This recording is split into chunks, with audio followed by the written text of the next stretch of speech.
बिस्मिल्लाहिर्रहमानिर्रहीम। अल्लाहुम्मा सल्ली अला मुहम्मदिन व अला आले मोहम्मद।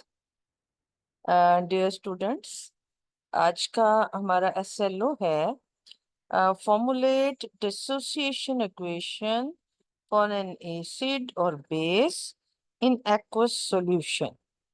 यानी जब हम किसी एसिड या बेस को वाटर में डालेंगे तो उसकी जो डिसोसिएशन होती है वहां पर जाके उसकी इक्वेशन को हम किस तरह लिखेंगे और ये अप्लाई करना है। मींस वो किसी भी एसिड के बारे में आपको दे सकता है एग्जामिनर कि आप HCl को वाटर में डाल लें तो क्या चीज बनेगी, एंड इसी तरह NaOH को डालें तो क्या बनेगी, कैल्शियम हाइड्रोक्साइड को डालें तो क्या होगा। तो हम पहले इनका जनरल देखते हैं और फिर स्पेसिफिक एक एक एग्जाम्पल भी देखते हैं। तो गर्ल्स, अगर हम किसी भी स्ट्रॉन्ग एसिड, अब एसिड कौन होता है जो प्रोटॉन डोनर हो, इसलिए Ha। और आपको पता है हर एसिड के साथ एक कॉन्जुगेट बेस लगी हुई होती है Ha। ये एक एसिड है और ये वाटर में जब डाला, आपको पता है ये अपना प्रोटॉन किसको देता है, वाटर को देता है, हाइड्रोनियम आयन बन जाता है। और जो एसिड के साथ जो कॉन्जुगेट बेस लगी हुई होती है वो अकेली रह जाती है। ये डेसोसिएशन है। ठीक है, तो ये इसकी इक्वेशन है डेसोसिएशन की। सिमिलरली वीक एसिड के लिए भी इसी तरह है। वो एक एसिड है Ha एंड प्लस H2O, पानी में डाला तो उसी तरह वो भी वहां जाके प्रोटॉन देगा और वहां पर जाकर अपना जो एसिड का कॉन्जुगेट बेस है वो भी बनाएगा। फॉर एग्जाम्पल, अगर हम HCl को वाटर में डालें तो वो इस तरह जाकर वहां पर डिसोसिएट होगा एंड साथ में हाइड्रोनियम आयन जो है बनेगा।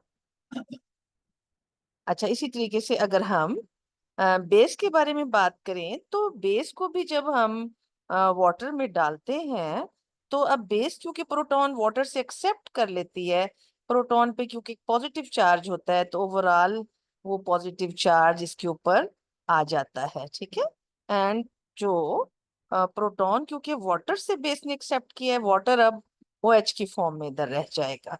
तो लिहाजा बेस की डिसोसिएशन के लिए ये वाली इक्वेशन हम लिखेंगे। वीक बेस के लिए भी इसी किस्म की इक्वेशन आएगी। हमें पता है स्ट्रॉन्ग और वीक में डिफरेंस क्या है कि स्ट्रॉन्ग ज्यादा डिसोसिएट होता है और वीक जो है वो कम डिसोसिएट होता है। तो इसी को अब हम सोडियम हाइड्रोक्साइड के लिहाज से देखते हैं कि सोडियम हाइड्रोक्साइड को वाटर में डालेंगे तो वो sodium ion and hydroxide ion में डिसोसिएट हो जाएगी। अच्छा, इसी तरह अब इनकी एग्जांपल्स हैं कुछ एसिड्स की। ये HCl को वाटर में डालने पर उसकी इक्वेशन है, एंड इसी तरह ये एसिटिक एसिड को वाटर में डालेंगे तो एसीटेट आयन प्लस, अब ये हाइड्रोजन आयन आप अकेला भी लिख सकते हैं और हाइड्रोनियम आयन की फॉर्म में यानी H3O पॉजिटिव की फॉर्म में लिख सकते हैं, क्योंकि ये अकेला बेसिकली रहता नहीं है, रहता ये वाटर के साथ मिलके है, लेकिन आप इक्वेशन में लिखने में इसको इस तरह लिख सकते हैं। इसी तरह स्ट्रॉन्ग बेसिस उसी तरह आप देख रहे हैं, वाटर में डालेंगे तो sodium ion and hydroxide ion में डिसोसिएट हो जाएंगी। इसी तरीके से वीक बेस देखिए कि ये NH3 अमोनिया है, इसने से प्रोटॉन ले लिया तो लिहाजा अमोनियम आयन पॉजिटिव हो गया एंड OH जो है वो क्या हो गया है, नेगेटिव हो गया है। तो ये कुछ डिसोसिएशन की इक्वेशंस हैं strong acid and strong bases and weak acid and weak bases की। अच्छा, नेक्स्ट हमारा SLO है गर्ल्स कि हमने ये देखना है कि मेटल्स के ऑक्साइड एंड हाइड्रोक्साइड्स जो होते हैं, ठीक है, वो क्या होते हैं, वाटर्स।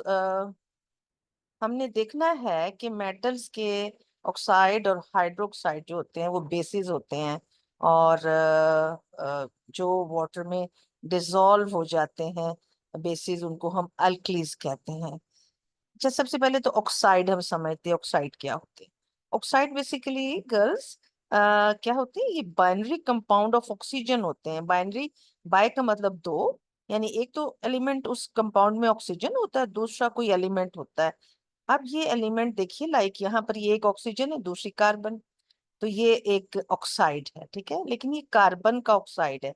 एंड कार्बन जो है वो मेटल नहीं है, तो कार्बन नॉन मेटल है, तो ये एक नॉन मेटल ऑक्साइड है। इसी तरह सल्फर भी एक नॉन मेटल है, ये नॉन मेटल ऑक्साइड है। कैल्शियम एक मेटल है, ये एक मेटेलिक ऑक्साइड है। Similarly again carbon non metal है, जिंक एक मेटल है, बेरियम एक मेटल है, ठीक है।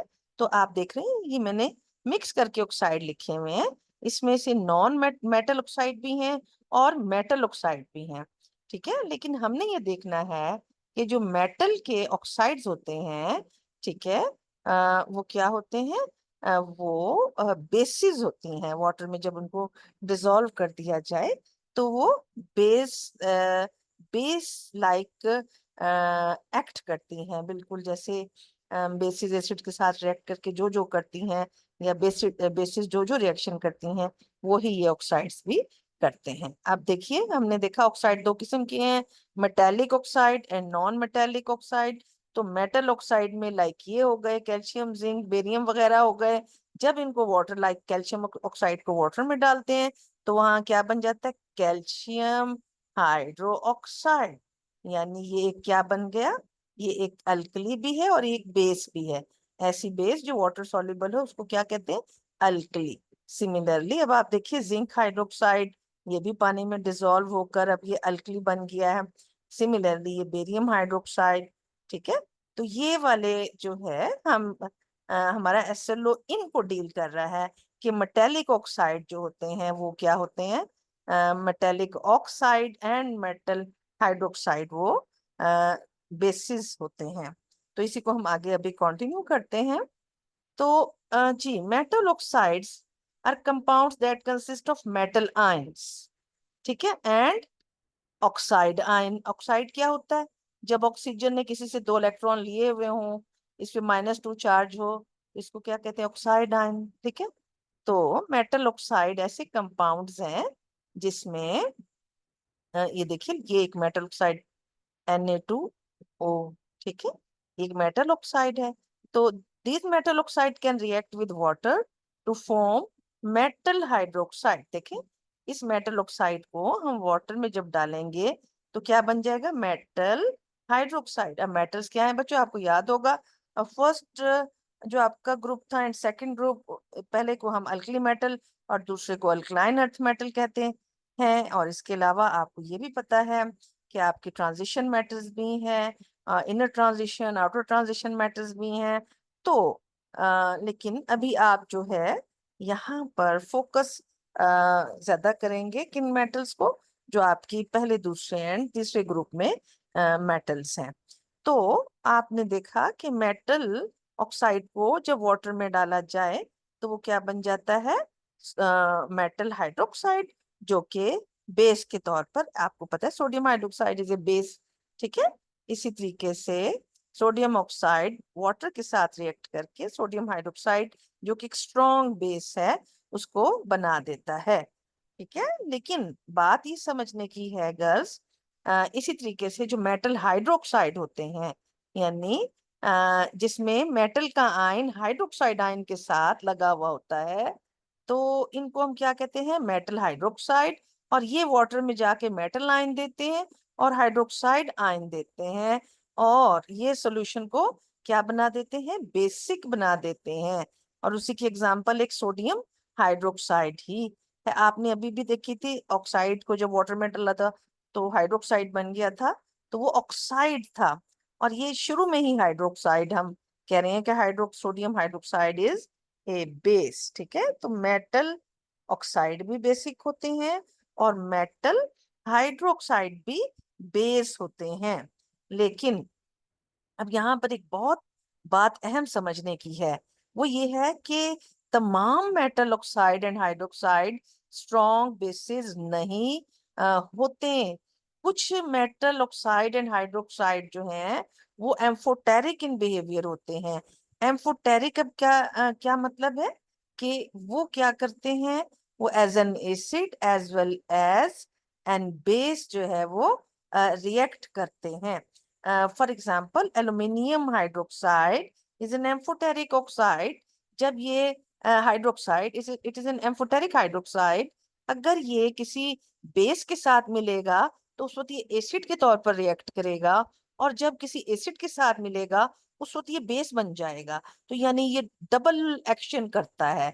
तो ऐसे कंपाउंड जो दो तरीके से एक्ट करते हैं, ऑक्साइड या हाइड्रोक्साइड, बेस के तौर पर भी एसिड के तौर पर भी, उनको हम क्या कहते हैं, एम्फोटेरिक। ठीक है, तो अब कौन सा जो है मेटल ऑक्साइड और हाइड्रोक्साइड बेस होगा, कौन सा नहीं होगा, तो ये कौन फैसला करता है? It depends on specific metal and its oxidation state. ठीक है, and as well as chemical environment in which the compound is placed. ये दो तीन बातें हैं जिसके बाद पता चलता है कि कौन सा मेटल ऑक्साइड जो है वो बेसिक होगा और कौन सा जो है वो एम्फोटेरिक होगा या लेस बेसिक होगा। जी गस, नेक्स्ट है हमारा, describe the characteristic properties of acid in terms of their reactions with metals, basis and carbonates. ठीक है जी, अब हम प्रॉपर्टीज ऑफ एसिड देखने जा रहे हैं। तो गस, प्रॉपर्टीज ऑफ एसिड जो हैं वो एज फॉलो हैं। Acids are sour in taste. Acid furnish hydrogen in ion in aqueous solution. Acid react with metal to form hydrogen gas. Acid react with base to form salt and water. Acid reacts with carbonates and liberates carbon dioxide gas. ठीक है जी, इसी तरह blue litmus turns red in acid. तो ये मैंने जल्दी जल्दी इसीलिए पढ़ी है कि अभी वन बाय वन मैं इनको अगेन आपके साथ डिस्कस करने जा रही हूँ। सबसे पहला हम देखते हैं कि ब्लू लिटमस पेपर जब एसिड में जाए तो blue litmus paper turns red. ठीक है, ब्लू लिटमस पेपर एसिड में जाने के बाद रेड हो जाता है। ठीक है, सिमिलरली एसिड जो है सॉल्यूशन, ये क्या होता है, जब वाटर में एसिड जाता है तो वहां पर हाइड्रोजन आयन देता है। ठीक है, ये भी आपने अभी जनरल प्रॉपर्टीज में पढ़ा के एसिड जो है वो वाटर में जाकर प्रोटॉन डोनेट करते हैं। सिमिलरली आप जो है नेक्स्ट देखेंगे कि ये एक बहुत अहम अगला पॉइंट है। हमने अभी पढ़ा था कि एसिड जो है मेटल के साथ रिएक्ट करके सॉल्ट प्लस हाइड्रोजन बनाते हैं, लेकिन एक बात यहाँ बहुत गौर तलब है, वो ये है कि तमाम मेटल्स ऐसा नहीं करती, बल्कि सिर्फ ऐसी मेटल्स जो हाइड्रोजन से अबव होती हैं इन रिएक्टिविटी सीरीज में, सिर्फ वही मेटल्स जो हैं डाइल्यूट एसिड्स के साथ रिएक्ट करती हैं और सॉल्ट प्लस हाइड्रोजन गैस देती हैं। तो अभी हम एग्जाम्पल के तौर पर यहाँ पर देखते हैं कि एसिड जो है जब रिएक्ट करेगा मेटल के साथ तो क्या होगा। अब देखिए, ये एक मेटल है, सोडियम मेटल, इसके दो हमने एटम लिए हैं इस वक्त, और ये एक जनाब आपके पास एसिड है HCl, इसके भी दो मॉलिक्यूल हैं। देखिए ये एटम है, अकेला अकेला है ना, और ये क्योंकि दो एटम से मिलके बना है इसलिए हम इनको मॉलिक्यूल कह रहे हैं। ठीक है, तो ये अब हम देखते हैं कि एसिड इस मेटल के साथ कैसे रिएक्ट करेगा। तो यही आपने बड़े गौर से देखना है। ये देखिए, हाइड्रोजन गैस इसमें बनती है और सॉल्ट बनता है। आप देख रहे हैं कि एसिड ने मेटल के साथ जब रिएक्ट किया तो क्या बनी, एक H2 गैस बन गई और साथ में सॉल्ट बन गया उसी मेटल का, सोडियम क्लोराइड। अगर कोई और होती, लिथियम होती तो लिथियम क्लोराइड बनता, अगर कैल्शियम होती तो कैल्शियम क्लोराइड बनता, लेकिन कैल्शियम के साथ दो क्लोराइड फिर लगते। तो अभी सोडियम है तो एक क्लोराइड है, क्योंकि आपको पता है हर कोई अपने वैलेंसी के हिसाब से ही हर कैटायन अपनी जरूरत के हिसाब से एनायन अपने साथ लगाता है। ठीक है जी, एंड इसी तरीके से अब हम इसकी मजीद एग्जांपल यहाँ पर देख सकते हैं इक्वेशन कि ये डिफरेंट मेटल्स जो हैं ये एसिड्स के साथ जब रिएक्ट करती हैं, लाइक आयरन जो है जब रिएक्ट करेगा तो आयरन क्लोराइड बनेगा। ठीक है, इसी तरह मैग्नीशियम अगर सल्फ्यूरिक एसिड का साथ रिएक्ट कर रहा है तो अब जाहिर है मैग्नीशियम जो है मैग्नीशियम सल्फेट, ठीक है, और हाइड्रोजन निकल जाएगी। इस तरह एल्यूमिनियम सल्फेट और हाइड्रोजन निकल जाएगी इसमें से। ठीक है, तो ये आपके रिएक्शंस हैं जिसमें आप देख रहे हैं कि हाइड्रोजन जो है वो लिबरेट होती है। अच्छा, इसी तरीके से एसिड जो है जब रिएक्ट करते हैं विद कार्बोनेट्स, तो on reaction with carbonates acid release carbon dioxide gas, and water and metal salts are also produced in this reaction. आप ये देख सकते हैं, this is sodium carbonate Na2CO3। आपके सोडियम कार्बोनेट का फार्मूला होता है Na2CO3। तो this is your sodium carbonate. And अब ये आपके HCl के 2 मॉलिक्यूल इसको चाहिए होते हैं क्योंकि रिएक्शन के लिए, लिहाजा अब ये सोडियम कार्बोनेट इसके साथ रिएक्ट करेगा। और अब आप देखिएगा कि इस केस में क्या क्या चीजें न्यू पैदा होंगी रिएक्शन के केस में। जी, क्या पैदा होगा? कार्बन डाइऑक्साइड गैस बनेगी, वाटर बनेगा, एंड सिमिलरली NaCl सॉल्ट बनेगा। तो आप लोगों ने देखा कि एसिड के रिएक्शन के बाद जब कार्बोनेट के सॉल्ट्स के साथ रिएक्ट करते हैं तो carbon dioxide, water and plus salt जो है वो इसके अंदर बनते हैं। तो इसी तरीके से हम ये different sodium carbonate and sodium calcium carbonate and sodium hydrogen carbonate, इन सब के रिएक्शंस एसिड के साथ देखें तो सब में ये कॉमन बात है, सब में कार्बन डाइऑक्साइड गैस रिलीज होती है और वाटर रिलीज होता है, एंड वाटर बनता है। और वो जो भी मेटल कार्बोनेट हो उसी का सॉल्ट एसिड के साथ मिलकर बन जाता है।